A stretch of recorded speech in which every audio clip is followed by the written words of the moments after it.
वो एक अकेला और हारा हुआ लड़का था, लेकिन एक खतरनाक हत्यारा उसकी नौकरानी बन गई और उससे प्यार करने लगी। हियो एक आम लड़का था जो अपनी गर्मियों की छुट्टियां अकेले घर पर बिता रहा था, क्योंकि उसके माता पिता अपनी दूसरी शादी की हनीमून पर गए थे। वो दिन भर अपने कमरे में बंद रहता और 2D वाइफ्स के बारे में सोचता, जिससे उसका घर कचरे का ढेर बन गया। एक सुबह जब वो सो रहा था, किसी ने उसकी डोरबेल बजाई। जब वो दरवाजे पर गया तो उसकी सिक्योरिटी कैमरा में एक खूबसूरत लड़की दिखी जो नौकरानी का काम मांगने आई थी। हियो को समझ नहीं आया कि क्या करे, तो उसने लड़की को अंदर बुलाया और पूछा कि क्या उसके पास कोई काम का अनुभव है। लड़की ने बताया कि वो पहले एक हत्यारा थी और अपने मास्टर के लिए निष्ठाहीन लोगों को मारती थी। हियो घबरा गया और लड़की ने कहा कि उसका मास्टर ने उसे हियो की सेवा के लिए भेजा है। हियो ने सोचा कि शायद वो मजाक कर रही है, लेकिन वो गंभीर थी, जिससे वो और डर गया। उसने पूछा कि क्या वो किसी तरह उस मास्टर से जुड़ा है, तो हत्यारा नौकरानी ने बताया कि उसकी दादी मास्टर के बेटे के तीसरे चचेरे ड्राइवर को जानती थीं। हियो ने कहा कि फिर तो वो अजनबी हैं, लेकिन फिर उसे एहसास हुआ कि उसने उसे बीच में टोक दिया, जिससे वो नाराज़ हो सकती है। उसने जल्दी टॉपिक बदल दिया और पूछा कि वो हत्या के किस फील्ड में माहिर है। लड़की ने उसे बैकयार्ड ले जाकर डेमो देने का फैसला किया। उसने पेड़ पर चाकू फेंके और एक साफ सीधी लकीर बना दी। हियो डर के पसीने से भीग गया और बोला कि उसे किसी को मारने की ज़रूरत नहीं, और चूंकि वो उसके मास्टर को नहीं जानता तो उसे वापस चली जाना चाहिए। लड़की उदास दिखी, लेकिन हियो के फैसले को स्वीकार कर माफ़ी मांगते हुए चली गई। हियो ने राहत की सांस ली जब वो गई, लेकिन फिर उसे एहसास हुआ कि उसने कुछ भूल गई। वो उसके पीछे दौड़ा और बोला कि उसने एक घंटी भूल गई। जैसे ही वो चौराहे पर पहुंचा, एक ट्रक उसके सामने आ गया और उसे लगा कि अब ख़त्म हो गया। लकीली हत्यारा नौकरानी ने छलांग लगाकर उसे बचाया। वो उठते वक्त अजीब तरह से शर्मिंदा महसूस कर रही थी, क्योंकि उसने कभी किसी को ऐसे नहीं बचाया था, और उसका दिल तेज़ी से धड़क रहा था। हियो थोड़ा हैरान हुआ और फिर नौकरानी चली गई। अचानक हियो का मन बदल गया और उसने पूछा कि क्या वो अपनी क्षमताओं का टेस्ट रन दे सकती है। घर पहुंचकर नौकरानी ने चाकू इस्तेमाल करने का लेक्चर देना शुरू किया, लेकिन हियो ने कहा कि वो सिर्फ घर की सफाई चाहता है। हियो ने कमरे में बिखरे बैग्स की तरफ इशारा किया और नौकरानी ने पूछा कि इनमें से कितने में लाशें हैं। हियो घबरा गया और उसे समझाने की कोशिश की कि वो उसके काम से नहीं जुड़ा, उसे सिर्फ एक नॉर्मल हाउसकीपर चाहिए। उसे उसकी जान बचाने का एहसान था, इसलिए वो उसकी मदद करना चाहता था। लड़की ने पूछा कि क्या वो उसे हायर करेगा अगर वो अच्छी हाउसकीपर बन सके। उसने पूरी कोशिश की, लेकिन शुरू होते ही मॉप टूट गया, पानी एवरीवेयर बिखर गया और बाल्टी उसके सिर पर आ गई। वो घबराई और हियो से माफ़ी मांगी, बोली कि वो जल्दी गंदगी साफ कर देगी, लेकिन वो फिसल गई और हियो कुछ कर पाता। उसने अपनी एक्रोबैटिक स्किल्स दिखाई और परफेक्ट लैंडिंग की। ये पल तब बर्बाद हो गया जब बाल्टी फिर सिर पर गिरी। हियो ने पूछा कि क्या वो हमेशा इतनी क्लमजी रहती है। वो उदास हो गई और माफ़ी मांगी, क्योंकि उसे सिर्फ मारना आता था। उसने कहा कि अगर हियो उसे हायर नहीं करना चाहता तो वो समझेगी, लेकिन हियो ने बाल्टी हटाई और उसे तौलिया दिया, बोला कि नई चीज़ें सीखी जा सकती हैं। उसने उसकी मदद से घर साफ किया और उसे सिखाया। जल्दी ही घर चमक गया। हियो को भूख लगी, लेकिन नौकरानी को कुकिंग नहीं आती थी, तो उसने उसे भी सिखाना शुरू किया। उसने सब्जियां काटने का जिम्मा लिया और अपनी माहिर चाकू स्किल्स से कैबेज को सेकंड्स में काट डाला। हियो ने पहले से खरीदे पोर्क कटलेट्स निकाले, लेकिन लड़की को पता ही नहीं था कि ये क्या है। उसने कहा कि उसे खाने के स्वाद की परवाह कभी नहीं थी, क्योंकि ये सिर्फ न्यूट्रिशन के लिए है। हियो को ये बात अखरी और उसने लोकल शॉप के कटलेट्स की तारीफ की, लेकिन लड़की की रिएक्शन डल रही। हियो हिम्मत नहीं हारी और सोचा कि स्वाद चखने पर उसका रुख बदलेगा। अचानक उसे एहसास हुआ कि उसने उसका नाम नहीं पूछा। लड़की ने बताया कि उसका कोई नाम नहीं है और हियो उसे जो चाहे बुला सकता है। हियो सोच में पड़ गया, लेकिन कुछ समझ नहीं आया, तो उसे अभी के लिए मेड बुलाने का फैसला किया। उसने खाना परोसा और खाते वक्त बेसब्री से मेड की रिएक्शन का इंतज़ार किया। हालांकि उसे स्वाद में कुछ खास नहीं लगा, लेकिन उसे एक गर्माहट महसूस हुई जो पहले कभी नहीं हुई। उसने कहा कि यह स्वादिष्ट है। जब हियो ने उसे 90% MSG वाला स्पेशल सॉस चखाया, तो वो इसके स्वाद से दंग रह गई। उस रात हियो एक बुरे सपने से रोते हुए जागा, जिसमें उसकी माँ उसे छोड़कर चली गई थी, जो उसे अक्सर आता था। अचानक उसे भूख लगी तो वो नूडल्स लेने किचन गया, लेकिन वहाँ पहले से कोई था और उसे डर लगा कि कहीं मेड उसे मारने की कोशिश तो नहीं कर रही। वो डरते हुए झांका और नौकरानी को लाल दाग के साथ देखकर घबरा गया, लेकिन जब वो सॉस की बोतल लिए मुड़ी तो उसे राहत मिली। मेड घबराई, लेकिन हियो ने कहा कि वो रिलैक्स करे, क्योंकि मिडनाइट मंचीज़ का उसे भी अनुभव है। उसने बचा हुआ खाना और कप नूडल्स बनाए, और खाने के बाद मेड ने पूछा कि क्या उसे अभी अभी बुरा सपना आया था। उसने कहा कि किचन जाते वक्त उसे हियो के कमरे से कराहने की आवाज़ आई और सोचा कि कोई हमला कर रहा है, लेकिन वो नींद में रो रहा था। हियो शर्मिंदा हुआ और मेड ने बताया कि वो अपनी माँ का नाम कई बार पुकार रहा था, फिर मेड ने अपना सपना बताया जिसमें एक बड़ा सॉस का बोतल था जो बोल रहा था, लेकिन वो उसे चाटने गई तो वो गायब हो गया। हियो हैरान रह गया और मेड ने कहा कि ये उसके लिए नई बात थी, क्योंकि उसके सपने सिर्फ मारने या मरने के बारे में होते थे। इसलिए उसे हियो का बुरा सपना देखकर दुख हुआ और वो उसे कैसे कंफर्ट करे नहीं जानती थी। हियो ने कहा कि ये कोई बड़ी बात नहीं, क्योंकि माँ के चले जाने के बाद उसे अक्सर ऐसे सपने आते हैं। बचपन में बुरे सपने आने पर वो माँ की गोद में सोता था और मेड ने तुरंत अपनी जांघें ऑफर कीं। हियो घबरा गया और बोला कि वो अब बच्चा नहीं और हर किसी की गोद में नहीं सो सकता। ये सुनकर मेड को खालीपन महसूस हुआ और उसे अपने पिछले मास्टर की बातें याद आईं जो कहते थे कि वो सिर्फ मारने के लिए बनी है। वो ठंडी महसूस करने लगी, लेकिन अचानक हियो ने अपना सिर उसकी गोद में रख दिया।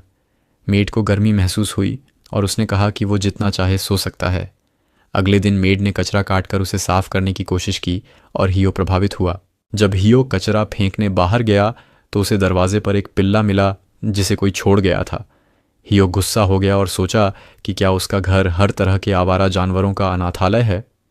जब मेड ने बॉक्स में एक नोट देखा तो उसमें लिखा था कि पिल्ले का मालिक ने सोचा था कि ये छोटी नस्ल का होगा, लेकिन ये बड़ा हो गया और उसके पास इसे पालने के पैसे या वक्त नहीं था, इसलिए उसने इसे नेबरहुड के सबसे अमीर लगने वाले घर के सामने छोड़ दिया और उम्मीद की कि कोई इसे पालेगा। हियो परेशान था, लेकिन गर्मी में पिल्ले के बाहर न मरने के लिए उसे अपनाने का फैसला किया।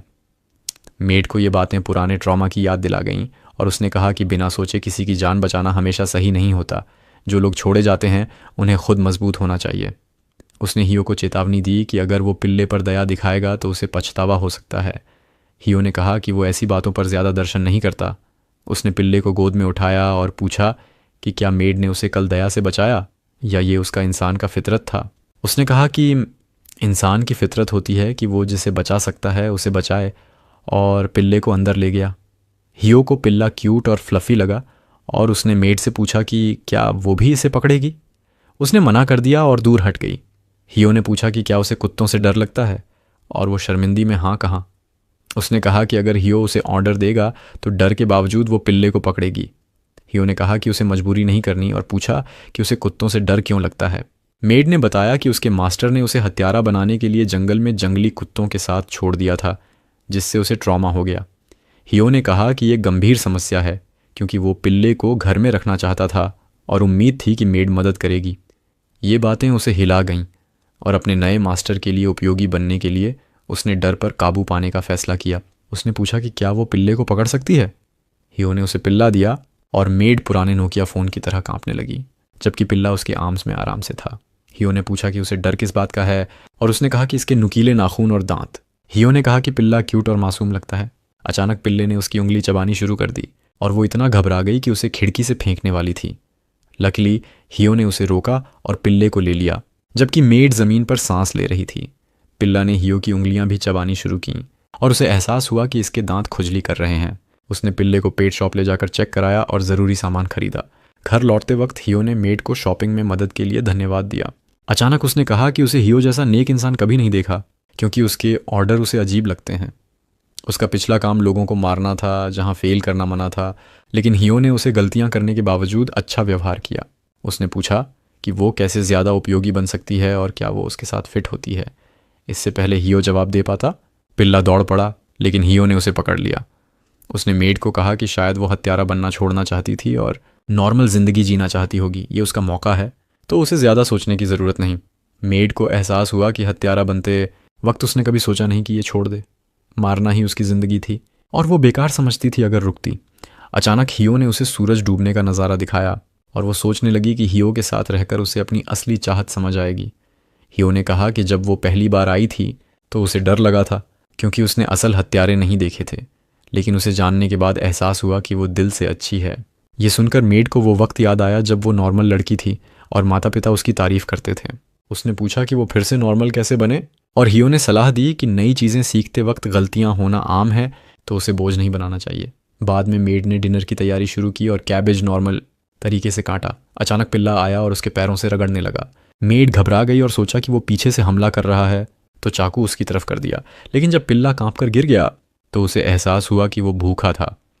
उसने उसे खाना खिलाया और डर पर काबू पाने के लिए छुआ, लेकिन हियो उसी वक्त आ गया और उसे डर गया।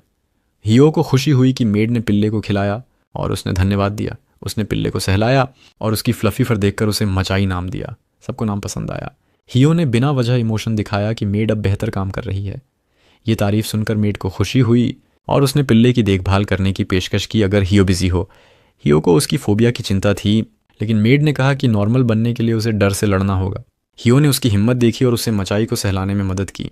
उसने उसका पेट सहलाया और समझा कि उसका डर बेकार था क्योंकि पिल्ला अच्छा था। इसके बाद वो डिनर के लिए बैठे और मेड को फिर से सॉस पसंद आया। उसने प्लेट जल्दी ख़त्म की और हियो ने पूछा कि क्या उसे दूसरी सर्विंग चाहिए। उसने कहा कि मास्टर को ऐसे छोटी बातों के लिए परेशान नहीं करना चाहिए, लेकिन उसका शरीर उल्टा रिएक्ट कर प्लेट बढ़ा दिया। हियो ने कहा कि उसे हिचकिचाना बंद करे और मांगे अगर कुछ चाहिए। मेड ने मौका लिया और नाम पूछने को कहा। हियो ने कुछ रूटीन सवाल किए, जैसे उसका जन्मदिन। उसने बताया कि उसे सिर्फ इतना पता है कि उस दिन भारी बर्फबारी थी। हियो ने उसे युकी नाम दिया, जो बर्फ़ का मतलब है, लेकिन ये उसे ट्रॉमा की याद दिला गया। उसका पिछला मास्टर भी उसे युकी कहता था क्योंकि वो ठंडी थी। उसे नाम पसंद नहीं था, लेकिन हियो ने बर्फ़ और सर्दी की तारीफ़ की तो वो मान गई। उसने मुस्कुराकर हियो को धन्यवाद दिया और नाम बार बार दोहराने लगी। अगले दिन युकी मचाई के साथ खेल रही थी जब हियो उसके पास पियर्सिंग गन के साथ आया। उसने कहा कि वो दोस्तों के सामने कूल दिखने के लिए पियर्सिंग कराना चाहता है, लेकिन खुद करने में कॉन्फिडेंट नहीं है, तो युकी से करने को कहा। युकी ने कोशिश की, लेकिन कान में छेद करने से पहले कांपने लगी। उसने हियो से पूछा कि क्या ये उसकी सज़ा है क्योंकि वो कुछ गलत कर गई। उसने कहा कि उसे हियो के शरीर में छेद करने का डर है। हियो ने पूछा कि क्या वो पहले लोगों को बड़े पैमाने पर छेद नहीं करती थी। अचानक डोरबेल बजी और युकी देखने गई। बाहर हियो की छोटी बहन रिको थी, जो उसे टेक्स्ट करके पिल्ले के बारे में बताई थी और देखने आई थी। युकी ने दरवाज़ा खोला और रिको हैरान रह गई कि उसके भाई के घर में लड़की है। अंदर आकर उसे घर की साफ सफाई देखकर हैरानी हुई, लेकिन उसकी नौकरानी को देखकर दिमाग हिल गया। उसने हियो के गाल खींचे और पूछा कि उसने पहले क्यों नहीं बताया। हियो ने कहा कि माँ को चिंता होती अगर वो बताता। उसने पापा को मेड हायर करने की बात बताई थी और उन्होंने हाँ कर दी। रिको ने फिर गाल खींचे और युकी ने पूछा कि क्या भाई बहन अलग घरों में रहते हैं। रिको शर्म से मुंह फेर लिया और हियो ने बताया कि उसकी बहन खूबसूरत चीज़ों से प्यार करती है, इसलिए उसने युकी के बारे में नहीं बताया। दोनों लड़कियों ने एक दूसरे से परिचय किया और रिको ने कहा कि युकी का नाम बहुत प्यारा है। युकी ने धन्यवाद कहा और बताया कि हियो ने उसे ये नाम दिया क्योंकि वो हत्यारा थी और उसका कोई तय नाम नहीं था। हियो ने उसे रोकने की कोशिश की, लेकिन रिको सुनकर थम गई। रिको को युकी से डर नहीं बल्कि हैरानी थी कि वो खूबसूरत और मजबूत दोनों हैं। उसने ऑटोग्राफ मांगा, लेकिन युकी की हैंडराइटिंग क्रूड और बच्चे जैसी थी, जिससे रिको निराश हुई। युकी चिंतित हुई और कहा कि उसे लिखना नहीं आता, लेकिन 12 भाषाएं बोल सकती हैं। रिको और प्रभावित हुई और अपनी समर वेकेशन प्रोजेक्ट युकी पर करने का फैसला किया। उसने कहा कि पहले उसकी हत्यारा स्किल्स दिखाए, लेकिन हियो ने बहन को रोका। उसने कहा कि ऐसा कुछ न लिखे जिससे युकी मुसीबत में पड़े, लेकिन रिको ने कहा कि वो इसे फिक्शन बताएगी। फिर युकी ने रिको को बैकयार्ड ले जाकर अपनी स्किल्स दिखाई। रिको ने सिर पर सेब रखा और युकी ने चाकू फेंककर सेब के बीच में मारा। रिको को मज़ा आ गया और उसने पूछा कि चाकू कहाँ से लाई। युकी ने कहा कि वो उसके कपड़ों में था। पहले 16 चाकू रखती थी, लेकिन हियो ने कहा कि 5 काफ़ी हैं। इसके बाद रिको की भूख लगी और हियो हंसा कि लंच का वक्त हो गया है। रिको ने युकी से सिग्नेचर डिश बनाने को कहा, लेकिन उसे सिर्फ कैबेज काटना आता था। चूंकि वो सब वेजिटेरियन नहीं, तो वो बाहर बिग मैक्स खाने गए। रिको ने एक समर फेस्टिवल का पोस्टर देखा जो रात को होने वाला था। हियो ने युकी को बताया कि वहाँ स्पेशल सॉस बिकता है। युकी को सुनकर मुंह में पानी आ गया और उसने हियो से वहाँ जाने की विनती की, जो उसने खुशी से मानी। तीनों फेस्टिवल गए और शूटिंग गेम खेला। रिको को कुछ नहीं लगा और युकी ने गन ली, लेकिन वो भी मिस कर गई क्योंकि गन टेढ़ी थी। उसे शक हुआ कि क्या वो हत्यारा बनने के लायक है। फिर वो गोल्डफिश स्कूपिंग में स्किल्स दिखाई। इसके बाद वो सॉस की दुकान गए और युकी ने सॉस वाले क्रैकर्स खूब एंजॉय किए। रिको कुछ पीने चली गई और हियो युकी उसके इंतज़ार में रुके। हियो ने पूछा कि क्या युकी पहले फेस्टिवल गई थी, तो उसने कहा कि हाँ, लेकिन सिर्फ टारगेट मारने के लिए। उसे अपना अंधेरा अतीत याद आया, लेकिन अचानक आतिशबाजी शुरू हुई और वो दंग रह गई। रिको लौटी और उनके बीच बैठकर आतिशबाजी देखी। घर लौटते वक्त एक बाइकर तेजी से आया और किसी ने चिल्लाकर कहा कि वो लुटेरा है जिसने सामान चुराया। वो रिको को लगभग कुचल देता, लेकिन युकी ने उसे बचाया। हियो ने जांच की और उसे लगा कि बहन को शायद युकी की बाहों में किंक जाग गया। हियो खुश था कि कोई हर्ज नहीं हुआ, लेकिन बाइकर पर गुस्सा था जो मासूमों को लूटता और लोगों की जान खतरे में डालता है। उसने कहा कि ऐसे लोगों को सज़ा मिलनी चाहिए और युकी ने इसे अपना मिशन माना। वो इमारत पर चढ़ी और स्पाइडरमैन की तरह लुटेरे के पीछे दौड़ी, इससे पहले कि हियो उसे रोक पाता। रिको ने कहा कि उन्हें युकी को फॉलो करना चाहिए, क्योंकि वो लुटेरे को पीटते देखना चाहती है। युकी ने छतों पर छलांग लगाई और लुटेरे को पकड़ा। उसने इमारत से छलांग लगाई और 2 चाकू फेंककर उसके टायर फोड़ दिए, जिससे वो गली में क्रैश हो गया। हियो और रिको पहुंचे जब युकी लुटेरे के पास चाकू लिए थी। हियो घबरा गया और बोला कि उसे न मारें, लेकिन युकी ने सिर्फ उसके हेलमेट पर टैप किया, बोली कि ये उसकी सज़ा है। हियो को राहत मिली और युकी ने कहा कि ये उसकी नज़र में नॉर्मल सज़ा है, क्योंकि लूटी हुई महिला पुलिस के साथ आई और बाइकर को अरेस्ट किया। तीनों घर गए और रिको ने कहा कि स्कूल में दोस्त हैरान होंगे जब वो युकी की बात बताएगी। युकी को स्कूल की उत्सुकता हुई क्योंकि वो कभी नहीं गई। रिको ने कहा कि स्कूल मज़ेदार है जब तक साइलेंट बच्चा सेमी ऑटोमेटिक न लाए। वो अपने घर की तरफ दौड़ी और युकी सोचने लगी कि स्कूल उसे नॉर्मल बना सकता है। हियो ने सहमति जताई, लेकिन सोचा कि उसकी उम्र में दाखिला संभव है या नहीं। समय बीता और गर्मियों की छुट्टियां खत्म हुईं। हियो ने हाई स्कूल की शुरुआत के लिए स्कूल गया और सोचने लगा कि युकी घर पर ठीक रहेगी या नहीं। अचानक उसका एक बदमाश दोस्त आया और पूछा कि क्या उसे शहर में एक खूबसूरत मेड कॉस्प्लेयर की खबर मिली। हियो ने ड्रिंक उगल दिया और अनजान बन गया।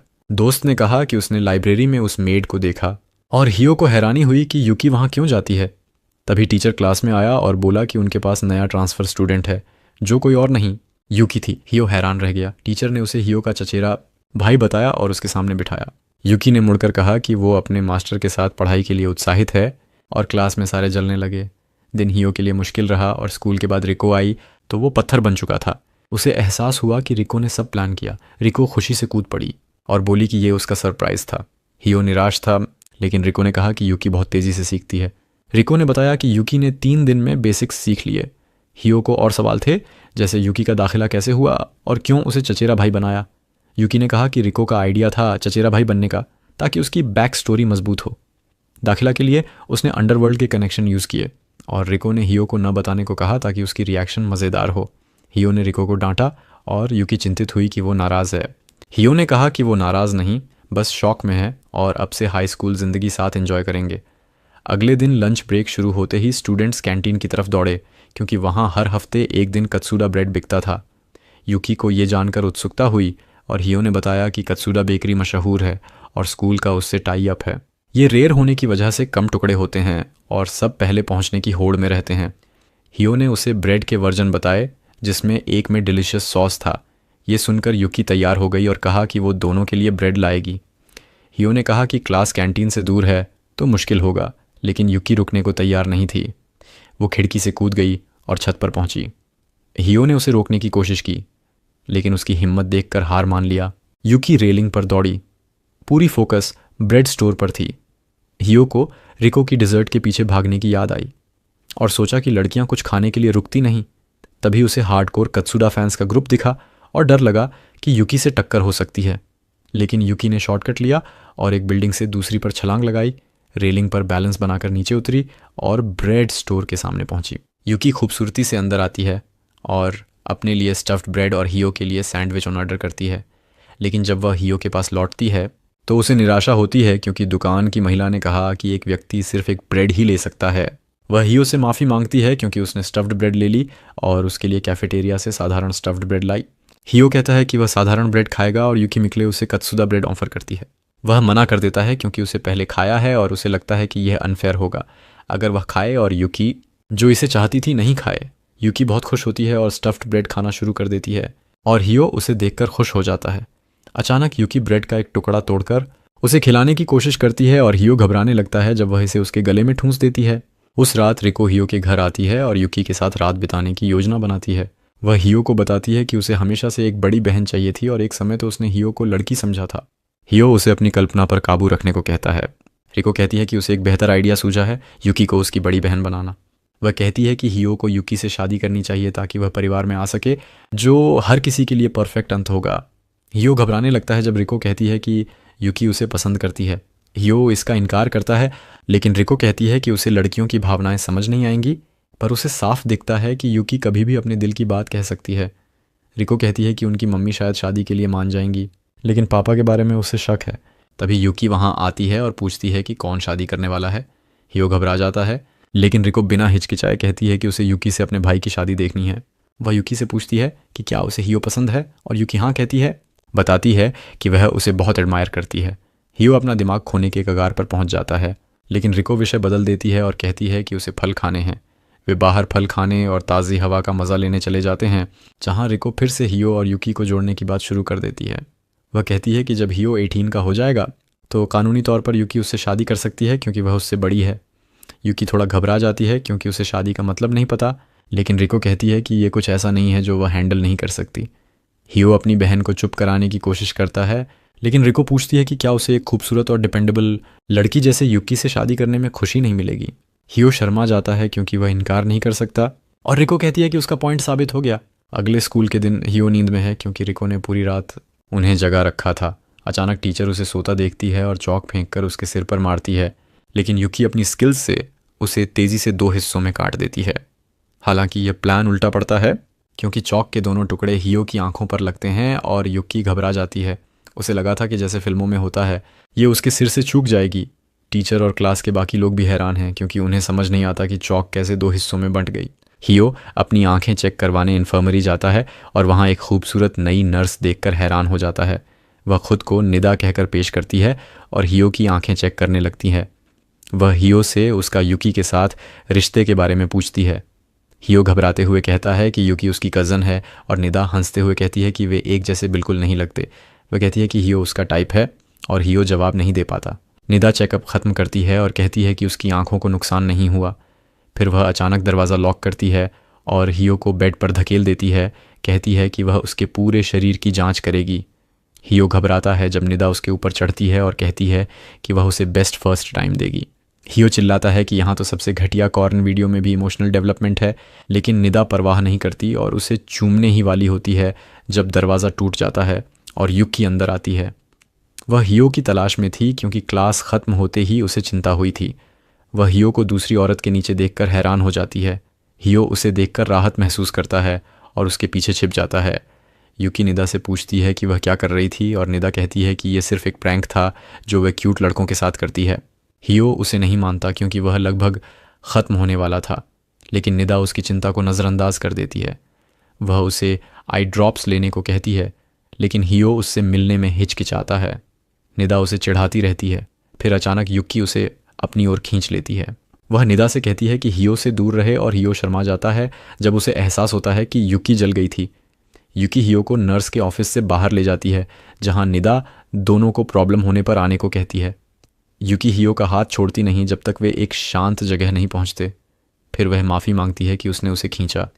वह कहती है कि उसे हियो को कुछ ज़रूरी बताना है और हियो का दिल ज़ोर से धड़कता है। उसे लगता है कि युकी अपने दिल की बात कहने वाली है। हियो का दिल ज़ोर से धड़कता है। उसे लगता है कि युकी कन्फेस करने वाली है, लेकिन युकी उसे चौंका देती है जब कहती है कि निदा ज़रूर एक असासिन है जैसे वह खुद है और उन्हें उससे सावधान रहना चाहिए।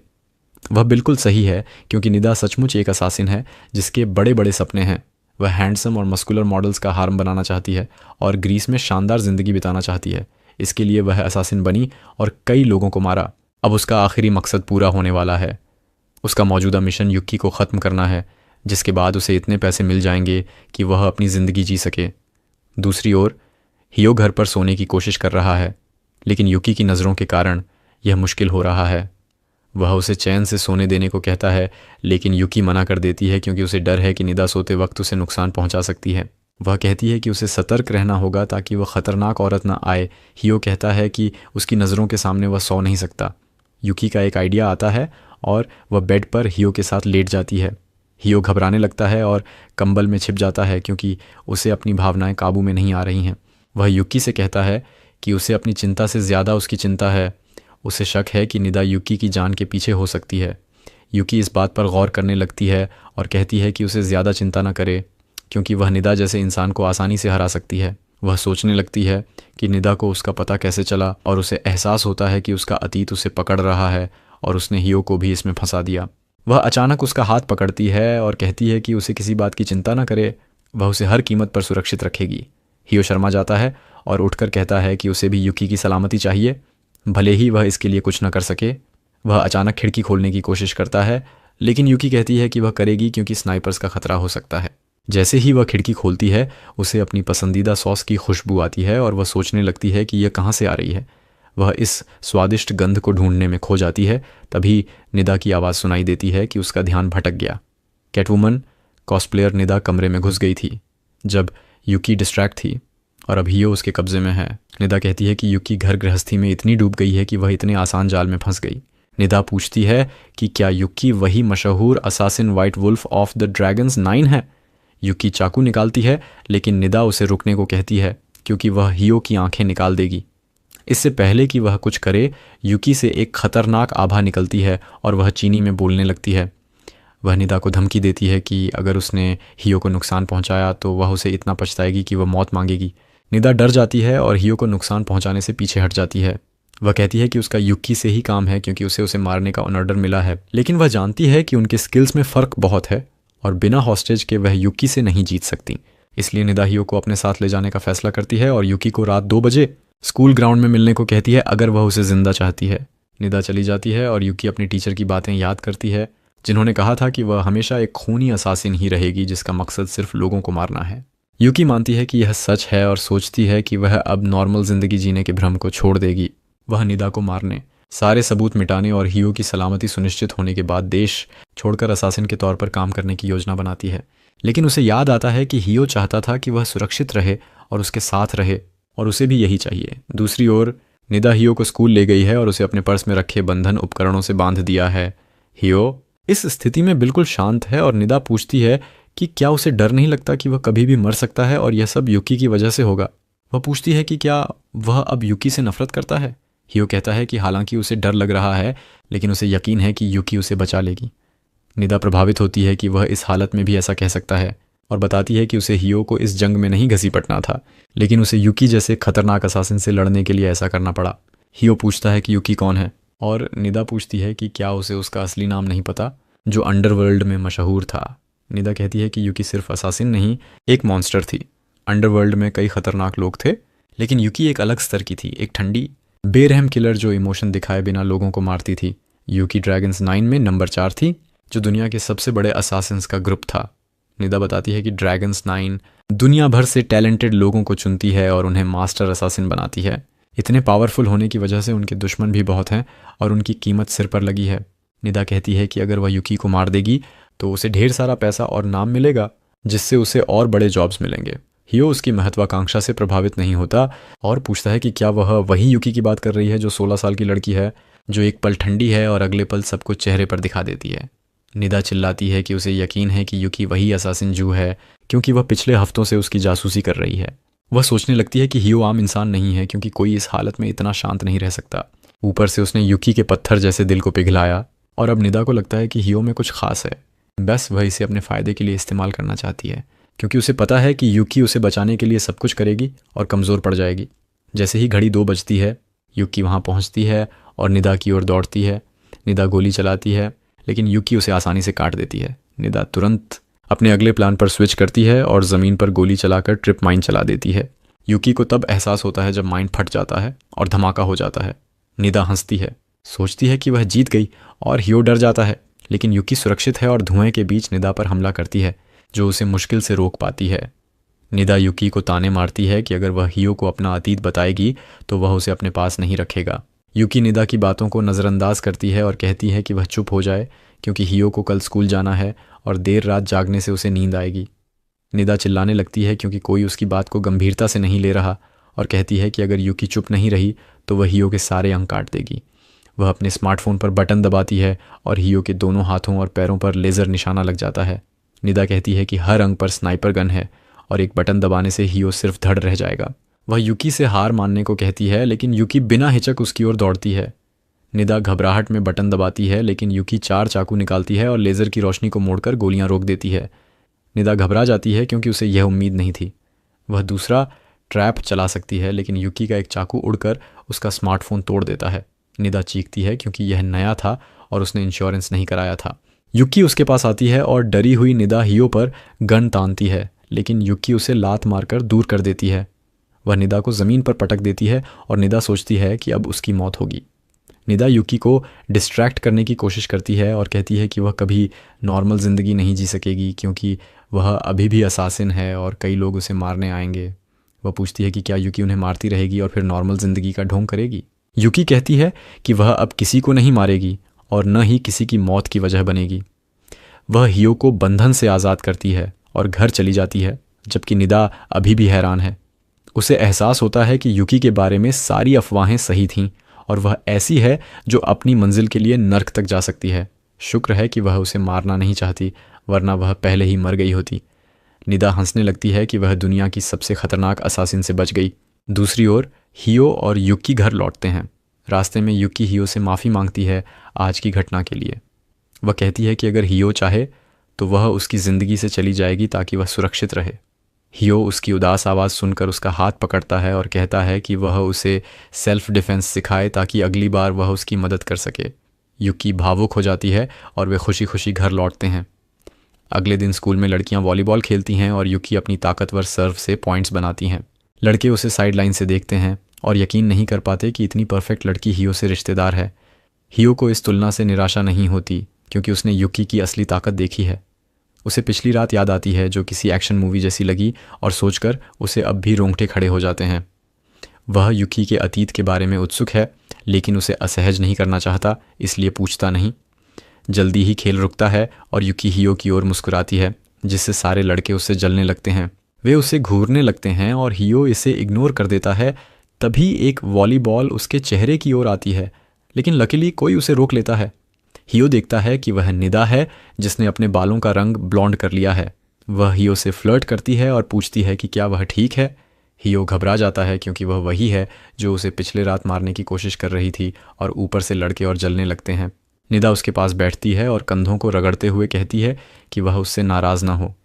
हियो फ्लैशबैक में जाता है और बताता है कि यह कैसे हुआ। सुबह जब वह और युकी स्कूल आए तो निदा से मुलाकात हुई जो नई लुक में थी। युकी उससे सावधान थी लेकिन निदा ने कहा कि उसका कोई बुरा इरादा नहीं है।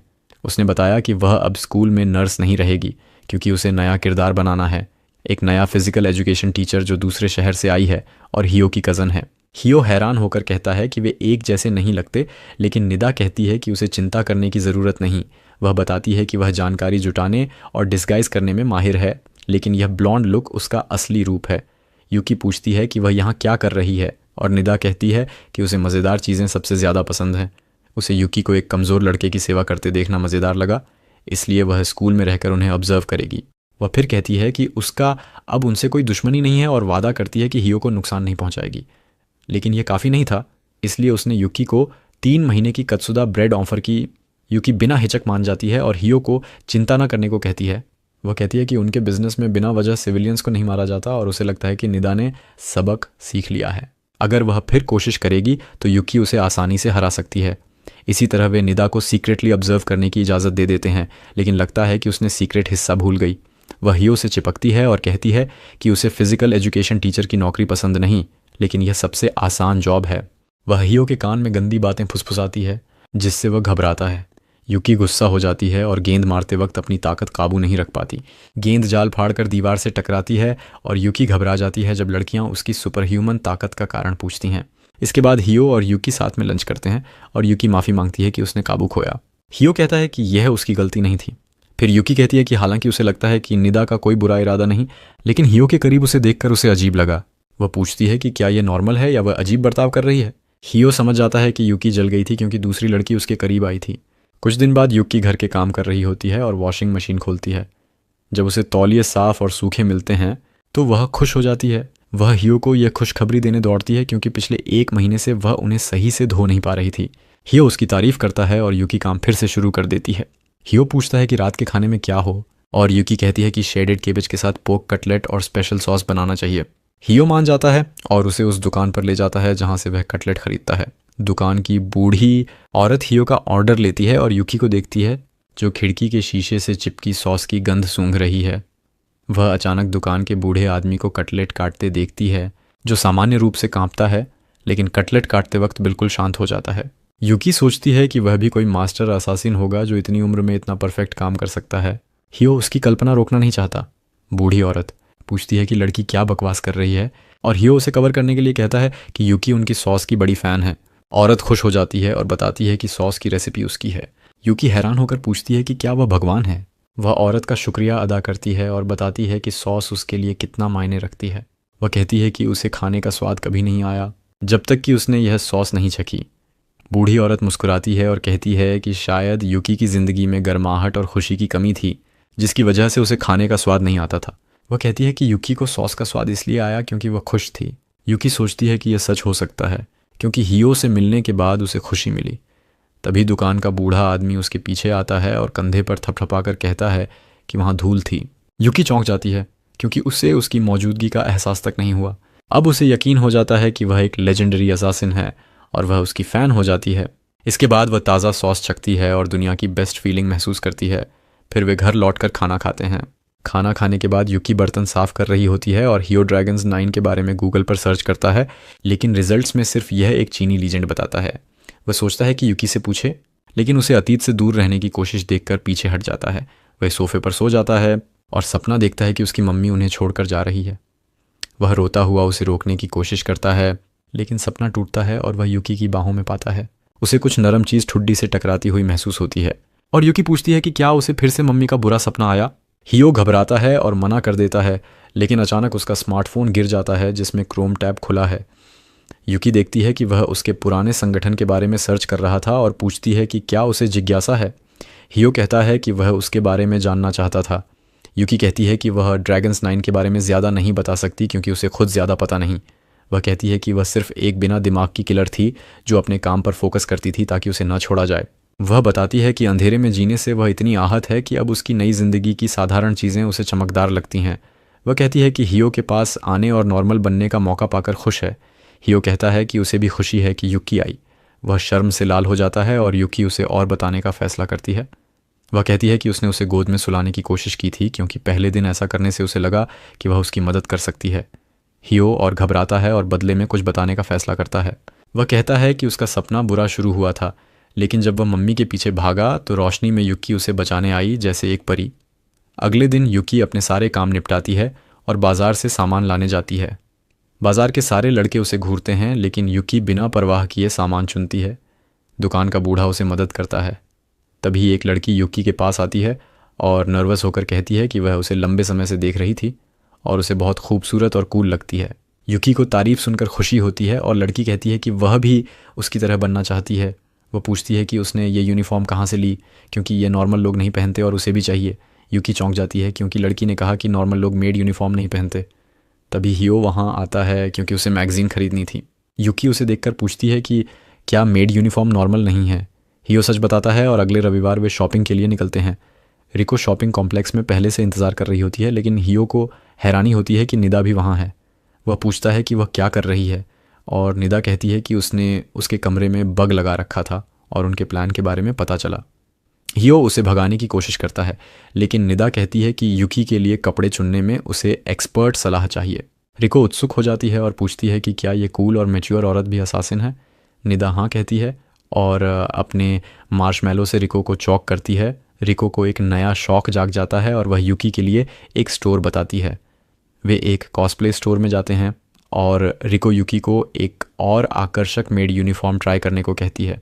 वह फ़ोटो खींचने लगती है क्योंकि यही उसका मकसद था, लेकिन युकी को ड्रेस पसंद नहीं आती क्योंकि यह असुविधाजनक है। अगली ड्रेस छोटी होती है और युकी उसे भी रिजेक्ट कर देती है क्योंकि इसमें चाकू छिपाना मुश्किल है। हियो कहता है कि उसे चाकू की ज़रूरत नहीं क्योंकि वह अब असासिन नहीं है। युकी कहती है कि चाकू होने से उसे सुकून मिलता है। फिर वे एक नॉर्मल दुकान में जाते हैं जहां युकी नॉर्मल कपड़े ट्राई करती है। रिको और निदा स्विमसूट भी मिक्स कर देती हैं। वे हियो से पूछते हैं कि उसे कौन सा पसंद है और वह लंबी सफ़ेद ड्रेस को चुनता है। निदा उसकी पसंद का मजाक उड़ाती है और हियो उसे सुनकर वहाँ से जाना चाहता है। वे लगभग सब कुछ खरीद लेते हैं जो युकी ने ट्राई किया और घर की ओर चल पड़ते हैं। अचानक उन्हें एक हॉलोवीन आइटम स्टोर दिखता है और रिको अंदर दौड़ती है। वह विच की ड्रेस पहनती है और युकी भी वही पहनती है, लेकिन बेहतर। निदा कॉप की ड्रेस पहनती है और रिको उसका स्टाइल पसंद करती है। वे हंसते खेलते शुरू हो जाते हैं। हियो और युकी एक दूरी से ट्विस्टेड फंतासियों को बांधते हुए लड़कियों को देखते हैं। हियो कहता है कि रिको को हेलोवीन बहुत पसंद है, लेकिन उसे उसमें ज़्यादा दिलचस्पी नहीं है। अचानक उसे एक पॉपुलर जॉम्बी मूवी का पोस्टर दिखाई देता है और वह युकी से पूछता है कि क्या वो इसे देखना चाहेगी। बाकी लड़कियां मूवी देखने के लिए तैयार हैं, लेकिन युकी कहती है कि उसने कभी जॉम्बी मूवी नहीं देखी। हियो पूछता है कि क्या वो कभी सिनेमा हॉल भी नहीं गई और युकी कहती है कि गई थी, लेकिन सिर्फ अंधेरे का फ़ायदा उठाने और कुछ टारगेट्स को मारने के लिए। हियो को अब थोड़ा अजीब लगता है, लेकिन वो युकी से कहता है कि इस बार उसे मूवी देखने का अनुभव लेना चाहिए। वे सिनेमा हॉल जाते हैं और निड मूवी के बीच में सो जाती है, लेकिन युकी पूरी तरह मूवी में खो जाती है। मूवी आगे बढ़ती है और उसे डर लगने लगता है। अंत तक पहुंचते पहुंचते उसे जॉम्बीज़ का फोबिया हो जाता है। रिको उसे बताती है कि जॉम्बीज़ धीमे और मूर्ख होते हैं, वो इन्हें आसानी से हरा सकती है। यूकी मानती है, लेकिन कहती है कि उसे सड़े हुए शरीरों की बदबू नफरत है। फिर वो कहती है कि चूंकि जॉम्बीज़ पहले से मरे हुए हैं, वो इन्हें मार भी नहीं सकती। डर से कांपते हुए हेडो लड़कियों को डेजर्ट खिलाने का फैसला करता है ताकि यूकी को शांति मिले। वे डेजर्ट शेयर करते हैं और एक शर्मीली गुलाबी बालों वाली लड़की सड़क के दूसरी तरफ से उन्हें देखती है। अचानक एक आदमी उसका हाथ पकड़ता है और कहता है कि उसने अपनी सावधानी खो दी। वो लड़की का नाम नाका बताता है और कहता है कि इस तरह वो कभी अच्छी हत्यारा नहीं बन पाएगी। उसे ट्रेनिंग पर ध्यान देना चाहिए और भटकना बंद करना चाहिए। नाका माफ़ी मांगती है और कहती है कि वो अब ट्रेनिंग पे फोकस करेगी, लेकिन फिर उसकी नज़र हियो और लड़कियों पर चली जाती है जो मज़े कर रहे हैं। बाद में निड अपने घर चली जाती है और रू उसे अगली बार सिर्फ वही शॉपिंग करने के लिए कहती है। हियो रिको को उसके घर छोड़ने का फैसला करता है और यूकी कहती है कि वो घर जाकर डिनर की तैयारी करेगी। उनके जाने के बाद वो दुकान की खिड़की में अपनी परछाई देखती है और अपने मेड यूनिफॉर्म के जीवन में महत्व के बारे में सोचने लगती है। घर पहुंचकर वो फिर से मेड यूनिफॉर्म पहनती है और मचाई को चेक करने जाती है। उसे पता चलता है कि उसके खिलौने और कालीन गंदे हैं। वो कहती है कि इन्हें अब साफ कर देगी, लेकिन मचाई कालीन लेकर भाग जाता है, उसे पीछे दौड़ाती है। तभी मौसम अचानक तूफानी हो जाता है और आकाश में गरज सुनाई देती है। यूकी को अचानक पैरानॉइड फील होता है और वो जॉम्बी अटैक की कल्पना करने लगती है। उसी वक्त मचाई मज़े करता है और किचन में टेबल से टकरा जाता है, जिससे ठंडा सूप उसके ऊपर गिर जाता है।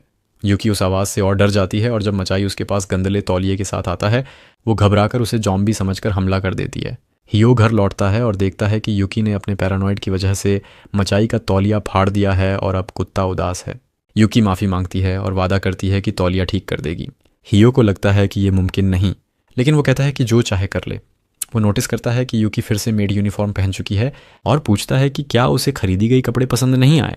यूकी कहती है कि उसे वो कपड़े बहुत पसंद आए, लेकिन वो मेड यूनिफॉर्म से हट नहीं पाई जो उसके पिछले मास्टर का तोहफा था। वो एक बीमार बूढ़ा आदमी था जिसने उसे हत्यारा जिंदगी से बचाया और आखिर में उसे हियो के पास भेजा। यही वजह है कि वो इस यूनिफॉर्म को पहनना चाहती है, क्योंकि ये उसे उसकी याद दिलाता है। यूकी हियो से पूछती है कि क्या ये अजीब है कि उसे ये असामान्य यूनिफॉर्म पहनने की चाह है और जॉम्बीज से डर लगता है जबकि वो हत्यारा है। हियो कहता है कि ये अजीब नहीं, क्योंकि लोगों को ऐसी चीज़ें पसंद होती हैं जिनमें मजबूत यादें होती हैं और डर भी लगता है जो डरावना होता है। वो उसे सलाह देता है कि दुनिया उसे कैसे देखती है इसकी चिंता छोड़ दे और अपनी पसंद का नॉर्मल बने। यूकी को ये सुनकर अच्छा लगता है और फिर मचाई कमरे में दौड़ने लगता है, क्योंकि वो चाहता है कि उसका तौलिया ठीक हो। हियो उसे उठाता है और सोचता है कि ये वही तौलिया है जो मचाई के साथ उसके दरवाजे पर छोड़ा गया था। शायद ये उसे उसके परिवार की याद दिलाता है। यूकी को कुत्ते की फीलिंग समझ आती है, क्योंकि उसकी घंटी ही एक चीज़ है जो उसे उसकी बहन की याद दिलाती है जो बहुत दूर है। हियो को यह सुनकर हैरानी होती है और वो यूकी से पूछता है कि क्या उसकी सचमुच बहन है, लेकिन वो सिर्फ उसे घूरती रहती है। अगले दिन हियो और यूकी निड के साथ एक रेमन शॉप जाते हैं, क्योंकि वही यूकी की बहन के बारे में जानकारी जुटा सकती है। निड कहती है कि ये हियो का ट्रीट है और पूरा रेमन इतनी तेज़ी से खाती है कि नारुतो भी शर्मिंदा हो जाए। फिर वो कहती है कि ये उसके काम के लिए काफ़ी नहीं। हियो उसे डांटता है और बिल बांटने की बात करता है, लेकिन यूकी का ध्यान नहीं है क्योंकि वो अपने फेवरेट सॉस में रेमन डाल रही है। निड को ये देखकर गुस्सा आता है, क्योंकि वो खुद को गॉर्डन रामसे का शिष्य कहती है और सॉस डालना परफेक्ट रेमन के लिए पाप मानती है। यूकी उसकी बात नहीं सुनती, लेकिन जब उसे सॉस ख़त्म होने को आता है वो परेशान हो जाती है। हियो उसे शॉप ले जाता है सॉस खरीदने के लिए, लेकिन छोटी बूढ़ी औरत कहती है कि सॉस ख़त्म हो गया क्योंकि इलाके के सारे स्टूडेंट्स ने ख़रीद लिया और अब सिर्फ रेगुलर बिजनेस के लिए बचा है। यूकी कहती है कि ठीक है, लेकिन हियो को उसका दिल टूटने की आवाज़ सुनाई देती है।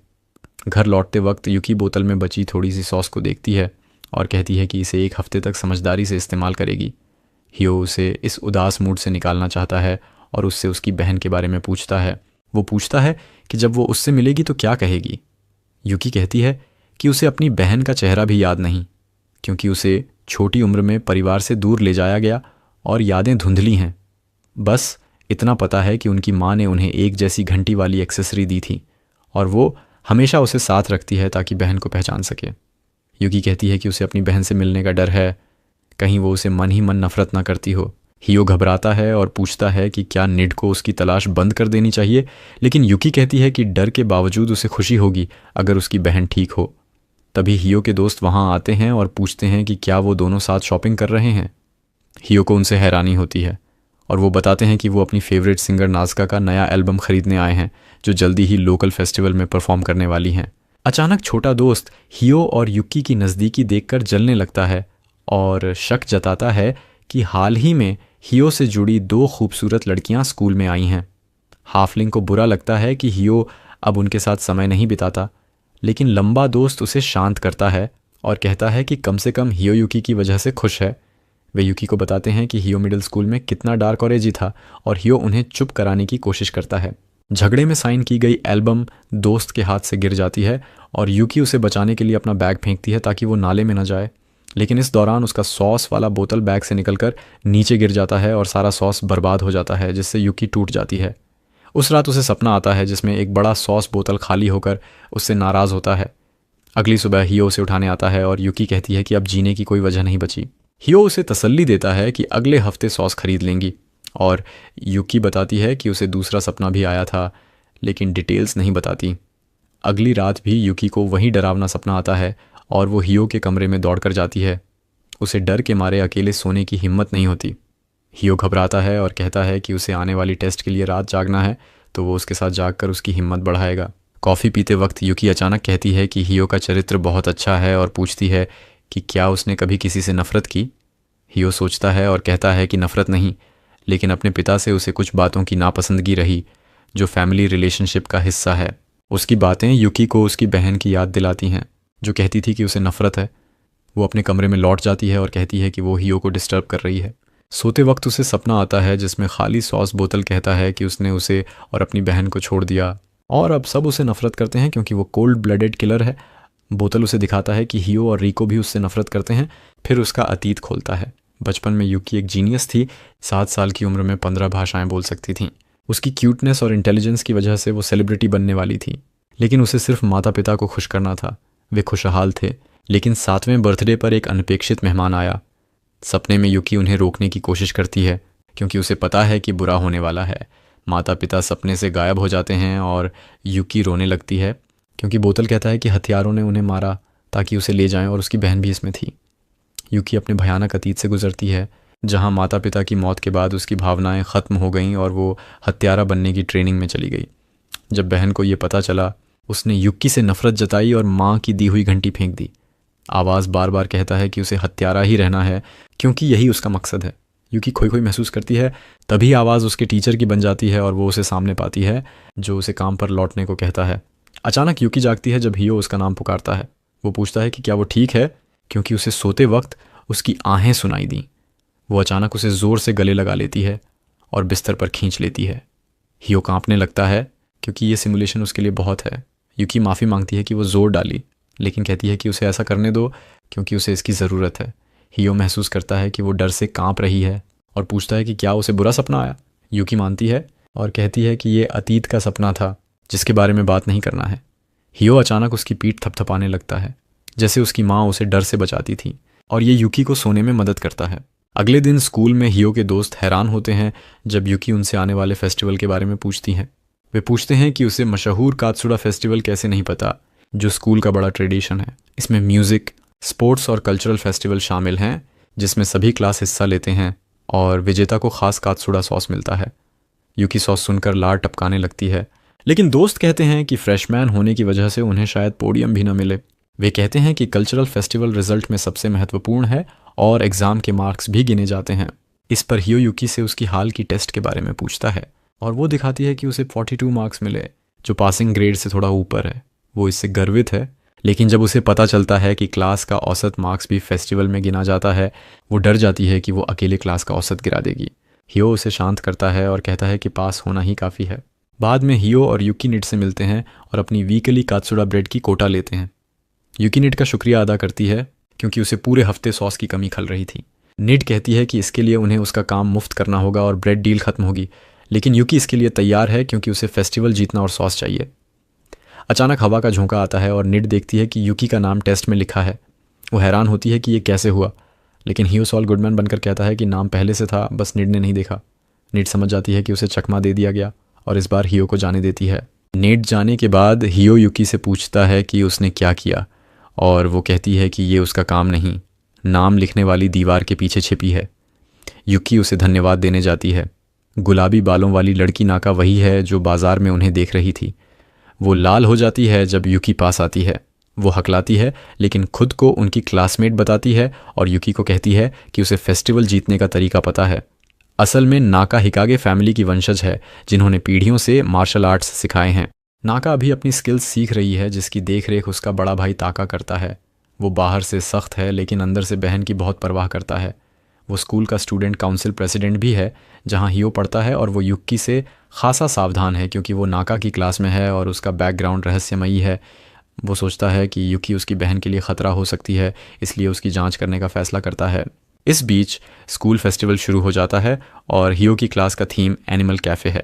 हियो, युकी और नाका बैकस्टेज कैंडीज पैक कर रहे हैं। नाका बताती है कि उसके भाई ने कभी उसकी तारीफ़ नहीं की। वो परफेक्शनिस्ट है और वो क्लमसी है, इसलिए वो इस मौके का इस्तेमाल करना चाहती है ताकि भाई उसे नोटिस करे। नाका की एक और वजह है लेकिन वो युकी के सामने शर्माती है। हियो देखता है कि नाका युकी के आसपास हमेशा घबराती है और सोचता है कि उसके दिमाग में क्या चल रहा है। वो नाका का शुक्रिया अदा करता है कि उसने पहले ही इवेंट के बारे में बता दिया। सिस्सा, ये कोप्स एंड रॉबर्स का गेम होगा जिसमें एथलेटिक स्किल्स मायने रखेंगी। अचानक एक आदमी कात्सुड़ा सॉस की बड़ी कॉस्ट्यूम में आता है और युकी घबरा जाती है। कॉस्ट्यूम में हियो का दोस्त टीजीए होता है जो सॉस का बड़ा फ़ैन है और कहता है कि वो इसी में इवेंट में हिस्सा लेगा क्योंकि कोई उसे हरा नहीं सकता। टीजीए को भरोसा है कि उसकी टीम, जिसमें युकी और नाका हैं, पहला पुरस्कार जीतेगी। हियो कहता है कि उसने नाका को फिजिकल एजुकेशन में ज़्यादा एक्टिव नहीं देखा और वो नर्वस होकर कहती है कि वो ध्यान नहीं खींचना चाहती। युकी उसे चिंता न करने को कहती है और भरोसा दिलाती है कि वो नाका के भाई की टीम को हराएगी। नाका भी यही दोहराती है और ताका, जो कैफ़े में नाका पर नज़र रखने आया था, गुस्से में आ जाता है। बाद में हियो और दोस्त लंच करते हैं तो टीजीए कहता है कि वो सॉस कॉस्ट्यूम में इवेंट करेगा ताकि मीडिया का ध्यान खींचे, जिससे हियो चिंतित हो जाता है क्योंकि युकी का चेहरा न्यूज़ में आने से उसकी सेफ्टी खतरे में पड़ सकती है। वो कुछ पूछ पाता इससे पहले उसकी बहन और छोटा दोस्त वहाँ आते हैं और हियो और टीजीए उनसे बात करने चले जाते हैं। इस बीच नाका हिचकिचाते हुए युकी से पूछती है कि क्या वो उसकी दोस्त बन सकती है। युकी बिना हिचक मान जाती है और नाका खुश हो जाती है। लेकिन हियो जब उसे और युकी को कल्चरल फेस्टिवल देखने बुलाता है, वो बहाने से भाग जाती है कि उसका कुछ काम है। हियो युकी से पूछता है कि वे क्या बात कर रही थीं और बदले में युकी पूछती है कि दोस्ती आखिर होती क्या है। दूसरी तरफ खुशनाका स्टूडेंट काउंसिल की जासूसी करने जाती है ताकि गेम के बारे में और जान सके और युकी की मदद कर सके। लेकिन जो वो देखती है वो उसे हैरान कर देता है। जल्दी ही कंपटीशन शुरू होता है और सेलिब्रिटी होस्ट नास्का उनके साथ ज्वाइन करती है।